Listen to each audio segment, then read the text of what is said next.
ជាតែមួយដែលយើងវាយគ្នាធ្វើស្អី30ឆ្នាំកន្លងអត់តមិនកាត់សេចក្តីឈឺជោគចាំតើបើអត់តន់ជាសត្រូវនៅឥឡូវហើយរស់នៅគេគ្នាអត់ម៉ែអត់ឪវេទនាកូនកាព្រែនៅខ្លះគេទៅនាមានលាបានចេញឆ្លងទឹកឆ្លងដីចំណាំដូចមកសែមិញនៅខ្លះខុសច្បាប់គេចាប់ដាក់គុកវិញជាប់រត់ឆ្នាំពេលថ្ងៃគេបញ្ចេញគេបញ្ជូនទៅបដេញទៅសុកកណើតវិញ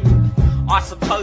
ឡូវអាវុធជាប់ដៃក៏ហក់លួចបន់ជន់គ្នាមានន័យវាយបាញ់ស្លាប់ដូចជីវិតអត់មានតម្លៃខ្លះងាប់ដៃហៅខ្មោចលងកដាតថ្ងៃខែល្បី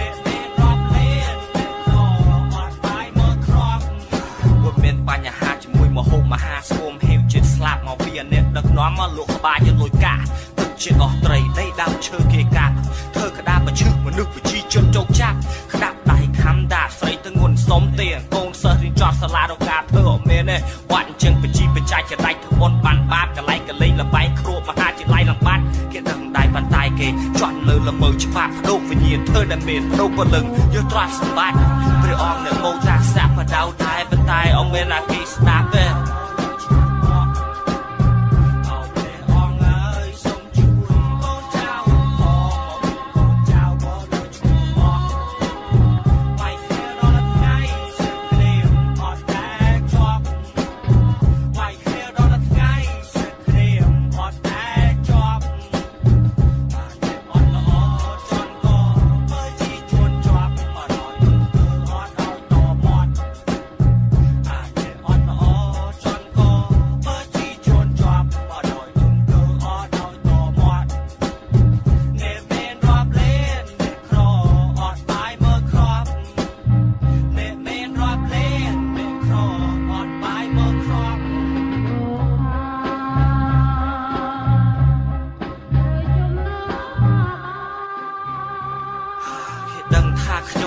ស្នេហាជាតិដែលតែគេហ៊ានជួយមកពីពេញមកភពលោកមានភូមិពុកក៏លួយខ្លួនមេះពេជ្រប៉ុន្តែខួរក្បាលឡើងក៏លួយខ្ញុំសែនដូនតាព្រះអង្គហើយសូមជួយកូនចៅផងយើងទៅមុខមិនបានរឿងបូដានអត់តន់ជាប់ផងផ្លត់តកម្មនៅមុខសាលាកាមមើលបើគេមិនយកចាប់ចងប្រយ័ត្នបាត់ខ្លួនខោអាវឈាមសើមអស់តែខ្ញុំមានតែហើមខ្ញុំមានផែនការទៀមទេទៅដើមសេរីសុភាពឲ្យបោកថាខ្ញុំប្រាជ្ញតាមម្នាក់ឯងយកប៉ះពាល់ដល់គ្រួសារខ្ញុំដឹងថាពេលខ្ញុំនិយាយនេះគ្រោះថ្នាក់ដល់ជីវិតប៉ុន្តែបើខ្ញុំអត់និយាយងាប់មកលើទៅបិទភ្នែកវិញចិត្ត